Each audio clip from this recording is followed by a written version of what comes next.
Assalamualaikum dan selamat pagi kepada pensyarah UL kami, Profesor Madya Dr. Muhammad Azri bin Ibrahim.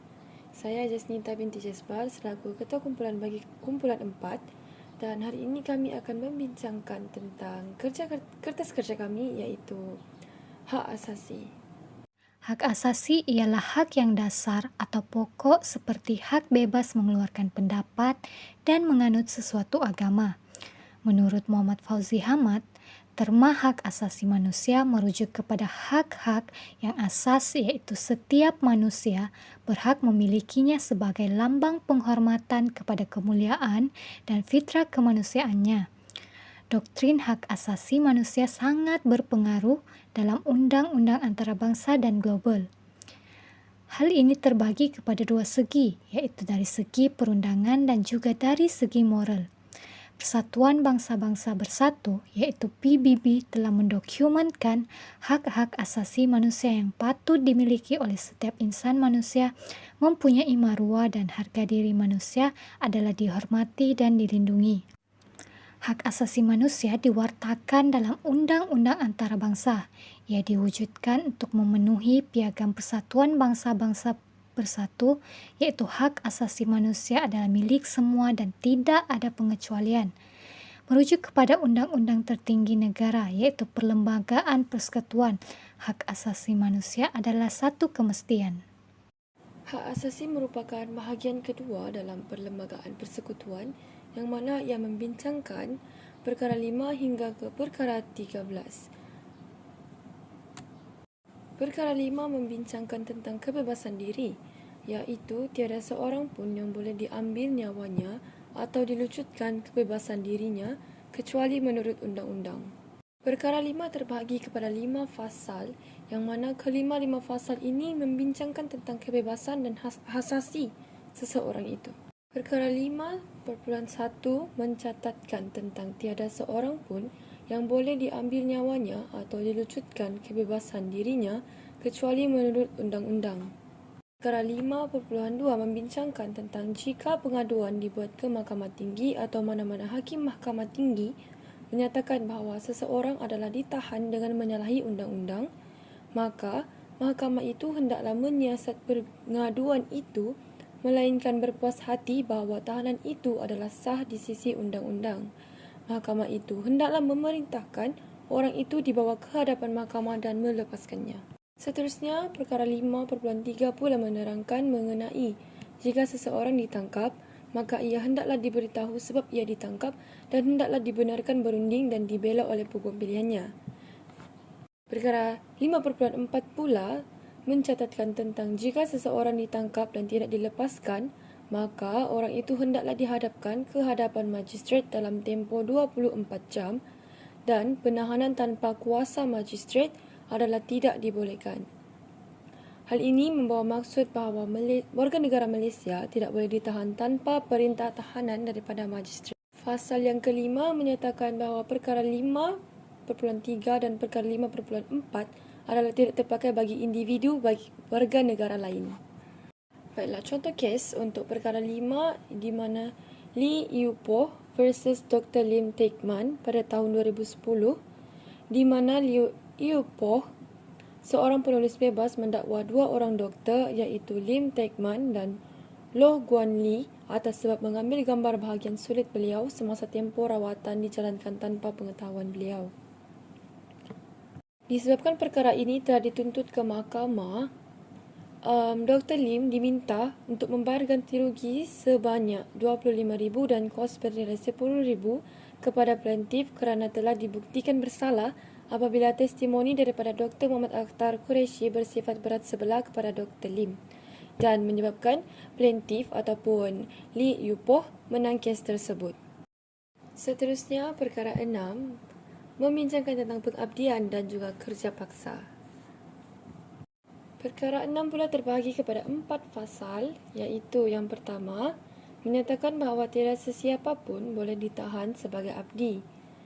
Seterusnya, perkara 6.2, segala bentuk kerja paksa adalah dilarang, tetapi Parlimen boleh melalui undang-undang membuat peruntukan mengenai perkhidmatan wajib bagi maksud-maksud negara, yang mana bermaksud seseorang itu boleh diambil ataupun sebagai tentera tambahan untuk kegunaan negara semasa darurat ataupun semasa peperangan. Seterusnya, perkara 6.3 mencatatkan bahawa kerja atau khidmat yang dikehendaki daripada mana-mana orang sebagai akibat daripada sesuatu sabitan atau dapatan bahawa dia bersalah di mahkamah adalah tidak dikira sebagai kerja paksa mengikut pengertian. Ini bermaksud seseorang itu dijatuhkan hukuman disebabkan kesalahannya dan hal ini terbukti di mahkamah, maka hal itu tidak dikira sebagai kerja paksa. Fasal 4 bagi perkara 6 pula menyatakan seseorang pekerja tidak ada kuasa untuk menuntut hak daripada pihak berkuasa awam dan kedua jika bertukar kerja. Pekerja tersebut adalah wajib berkhidmat dengan kedua-dua pihak kerana jenis kerja ini bukan kerja paksa. Contoh kes bagi perkara 6 iaitu kes ini disiasat mengikut Seksyen 12 Eptisom dan Seksyen 12-1-F Akta Pasport 1966, di mana 6 warga asing termasuk 3 wanita berusia lingkungan 24 hingga 44 tahun diselamatkan mengikut Seksyen 44 Akta Anti Pemerdagangan Orang dan Anti Penyeludupan Migran 2007. Perkara 7. Perlindungan daripada Undang-Undang Jenayah Kuat Kuasa ke Belakang dan Perbicaraan Berulang. Pasal 1 Perkara 7 menerangkan bahawa sekiranya seseorang individu membuat kesalahan pada waktu terdahulu dan undang-undang telah pun dipindah, individu tersebut tidak seharusnya dihukum mengikut undang-undang yang telah dipindah. Perkara 7 Pasal 2 pula menerangkan bahawa seseorang individu tidak boleh didakwa atas kesalahan yang sama kecuali pihak pendakwa mendakwa individu tersebut di peringkat mahkamah yang lebih tinggi. Nama saya Evan Dan Chrysler. Saya akan membentangkan perkara 8, yaitu kesamarataan. Perkara 8, Pasal 1, semua orang adalah sama rata di sisi undang-undang dan berhak mendapat perlindungan yang sama rata di sisi undang-undang.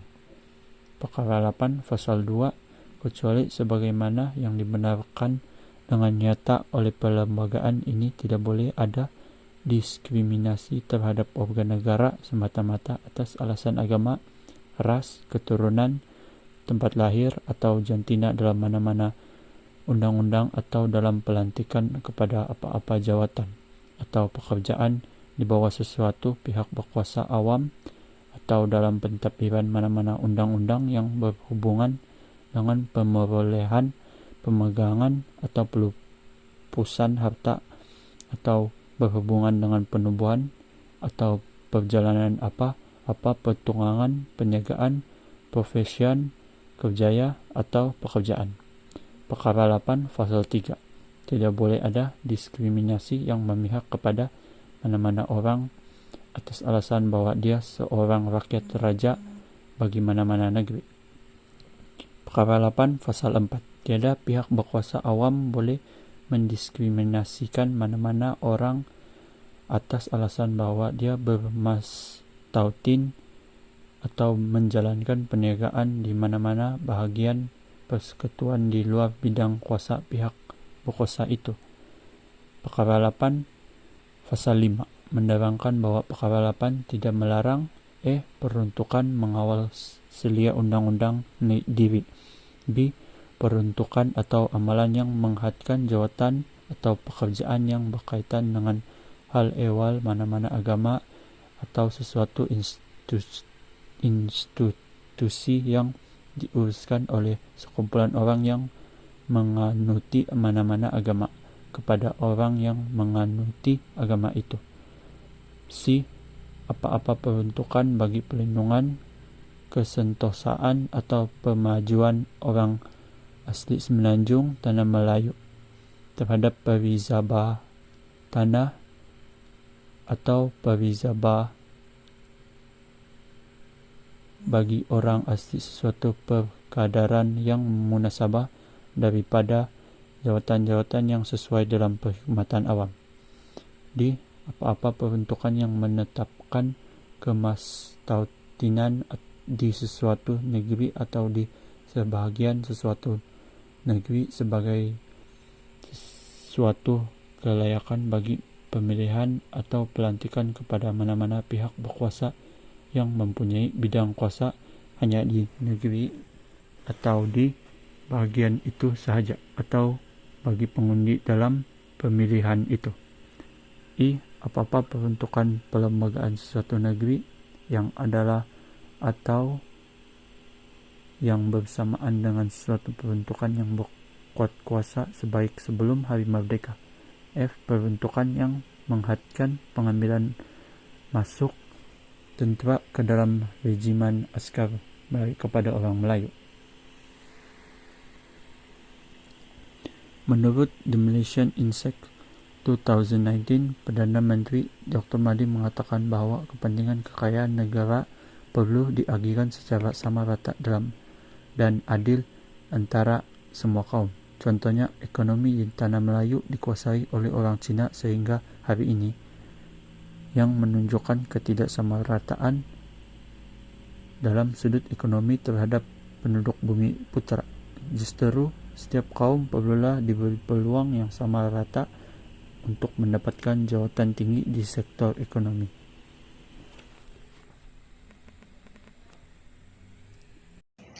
Perkara 9. Larangan buang negeri dan kebebasan bergerak. Perkara 9 Fasal 1 menerangkan bahawa selagi seseorang individu mempunyai kewarganegaraan Malaysia, individu tersebut bebas bergerak dalam negara Malaysia.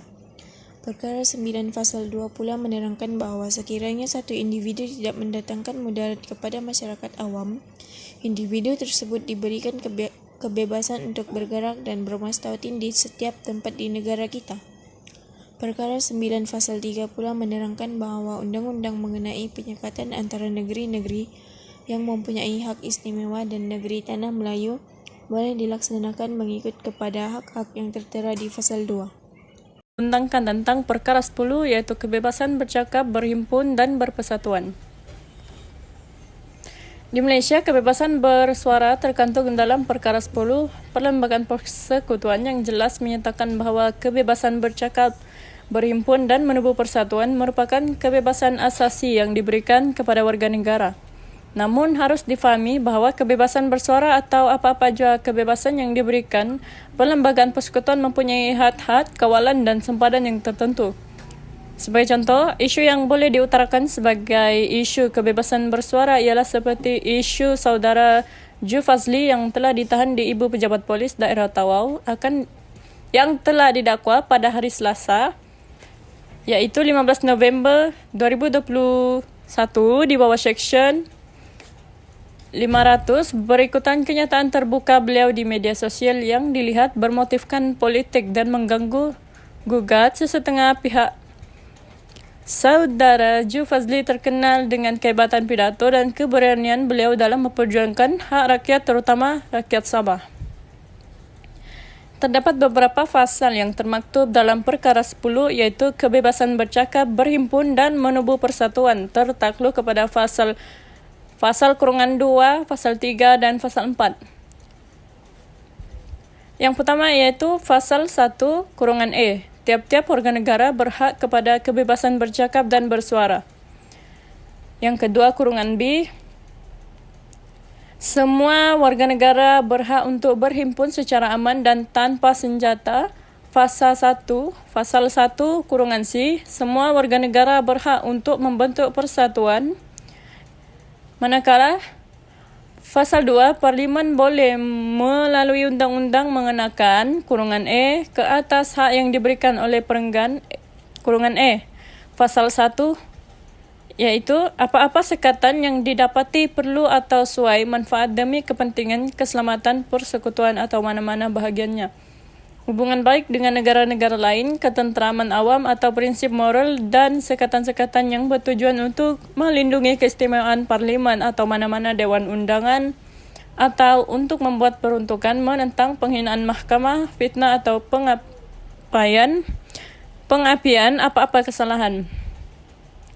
Seterusnya, Pasal 2 kurungan B ke atas, hak yang diberikan oleh perenggan B Pasal 1. Apa-apa sekatan yang didapati perlu atau suai manfaat demi kepentingan keselamatan persekutuan atau mana-mana bahagiannya atau ketenteraman awam. Pasal 2 kurungan C pula iaitu ke atas hak yang diberikan oleh perenggan C pasal 1. Apa-apa sekatan yang didapati perlu atau suai manfaat demi kepentingan keselamatan persekutuan atau mana-mana bahagian ketenteraman awam atau prinsip moral. Seterusnya, perkara 10 pasal 3 iaitu sekatan-sekatan ke atas hak untuk membentuk persatuan yang diberikan oleh perenggan C pasal 1 boleh juga dikenakan oleh mana-mana undang-undang yang berhubungan dengan perburuan atau pendidikan. Seterusnya, pasal 4 pada mengenakan sekatan-sekatan demi kepentingan keselamatan persekutuan atau mana-mana bahagiannya atau ketenteraman awam di bawah pasal 2 kurungan E, iaitu Parlimen boleh meluluskan undang-undang melarang dipersoalkan apa-apa perkara hak, taraf, kedudukan, keistimewaan, kedaulatan atau prerogatif yang ditetapkan atau dilindungi oleh peruntukan bahagian 3 perkara 152, 153 atau perkara 181, melainkan yang berhubungan dengan pelaksanaannya sebagai yang dinyatakan dalam undang-undang itu.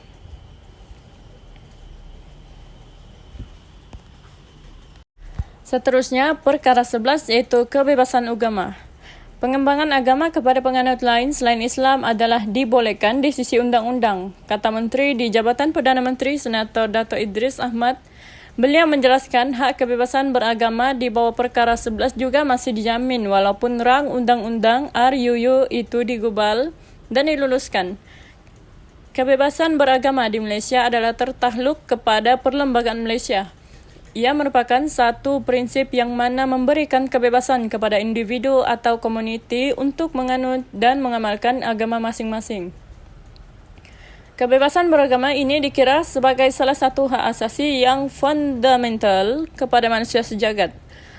Terdapat kini isu yang tular di media sosial yang berkaitan hal agama iaitu dalam satu kes melibatkan Siti Amira Natasha Abdullah yang menjadikan Islam sebagai konten kepada bahan jenakannya ketika mempersembahkan stand-up komedi di sebuah kafe komedi di Taman Tun Dr. Ismail, Kuala Lumpur.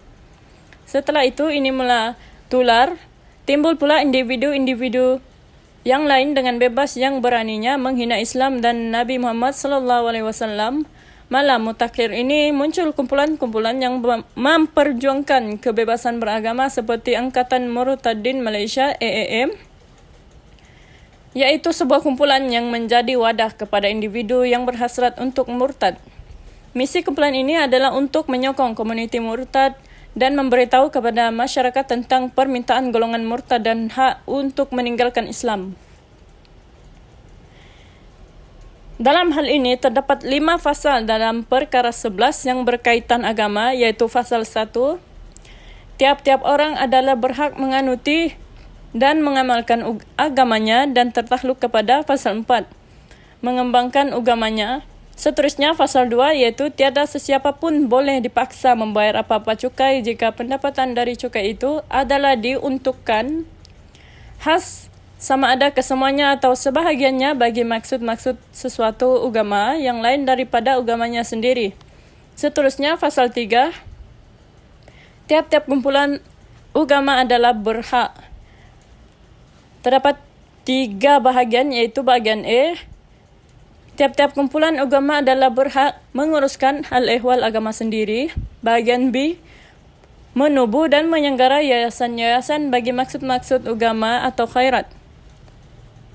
Manakala bahagian C, memperolehi dan mempunyai harta serta memegang dan menterbitkannya mengikut undang-undang. Seterusnya, pasal 4 iaitu Undang-Undang Negeri dan mengenai wilayah-wilayah Persekutuan Kuala Lumpur, Labuan dan Putrajaya. Undang-Undang Persekutuan boleh mengawal atau menyekat pengembangan apa-apa iktikad atau kepercayaan agama antara orang-orang yang menganuti agama Islam. Yang terakhir, pasal 5, iaitu perkara ini tidaklah membenarkan apa-apa perbuatan yang berlawanan dengan Undang-Undang AM mengenai ketenteraman awam, kesihatan awam atau akhlak. Ini memberi pengertian setiap orang berhak memeluk dan mengamalkan agamanya. Kebebasan beragama pula tidak boleh melanggar Undang-Undang AM. tentang keamanan, kesehatan, atau kebaikan akhlak awam. Di sinilah terletaknya hak kebebasan beragama. Sekiranya ada kumpulan yang percaya bahwa agama memaksa mereka membunuh orang dan membuat beberapa perbuatan keji, sudah tentu perlembagaan tidak akan membenarkan agama seperti yang diamalkan kerana ia mengganggu keselamatan awam. Seterusnya, perkara 12, yaitu hak berkenaan dengan pendidikan. Perkara 12 pasal 1 tanpa menjelaskan keluasan perkara 8. Tidak boleh ada diskriminasi terhadap mana-mana warga negara semata-mata atas alasan agama, ras, keturunan, atau tempat lahir.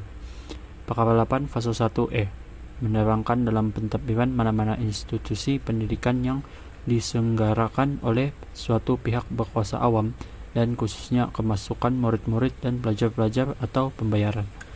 Perkara 8 pasal 1B menyatakan dalam memberi bantuan keuangan daripada wang suatu pihak berkuasa awam bagi penyelenggaraan atau pendidikan murid-murid atau pelajar-pelajar di mana-mana institusi pendidikan, sama ada diselenggarakan oleh suatu pihak berkuasa awam atau tidak, dan sama ada di dalam atau luar persekutuan. Perkara 12 pasal 2. Tiap-tiap kumpulan agama berhak menubuhkan dan menyelenggarakan institusi bagi pendidikan kanak-kanak dalam agama kumpulan itu sendiri, dan tidak boleh ada diskriminasi semata-mata atas alasan agama dan mana-mana undang-undang itu, tetapi adalah sah bagi persekutuan atau suatu negeri menubuhkan atau menyelenggarakan atau membantu dalam menubuhkan atau menyelenggarakan institusi Islam atau mengadakan atau memberi dalam mengadakan ajaran dalam agama Islam dan melakukan apa-apa perbelanjaan sebagaimana yang perlu bagi maksud itu. Perkara 12 pasal 3 menyatakan bahawa tiada seorang pun boleh dikehendaki menerima ajaran suatu agama atau mengambil bahagian dalam apa-apa upacara atau upacara sembahyang suatu agama selain agamanya sendiri. Perkara 12 pasal 4 menyatakan bahawa agama seorang yang di bawah umur 18 tahun hendaklah ditetapkan oleh ibu atau bapaknya atau penjaganya. Contoh isu pendidikan yaitu kadar keciciran yang tinggi dalam kalangan pelajar orang asli. Masyarakat orang asli umumnya tergolong dalam masyarakat yang miskin dan jauh lebih ketinggalan berbanding bangsa yang lain. Mereka seharusnya diberi sokongan dan bimbingan terhadap keperluan dan kepentingan pendidikan mereka bagi membolehkan mereka keluar dari kampung kemiskinan. Pihak sekolah juga seharusnya memainkan peranan yang penting dalam memastikan segala bantuan dan kemudahan bagi pelajar orang asli disampaikan dengan cara yang adil dan saksama. Malah sekiranya pihak berkuasa awam memberikan bantuan kepada mereka yang sudah tentu dapat meningkatkan tahap motivasi dan prestasi akademik orang asli. Itu saja. Kesimpulannya, hak-hak asasi yang termaktub di dalam perlembagaan persekutuan telah memberikan faedah kepada setiap lapisan masyarakat di Malaysia tanpa mengira ras, warna kulit, dan status kewarganegaraan. Kebebasan asasi tersebut adalah terdiri daripada perkara 5 hingga perkara 13. Sekian, terima kasih. Sekian itu sahaja pembentangan kami pada kali ini. Harap perkara ini dapat membantu dalam memahami lebih mendalam tentang perlembagaan Malaysia dan memahami hak asasi setiap warga negara Malaysia.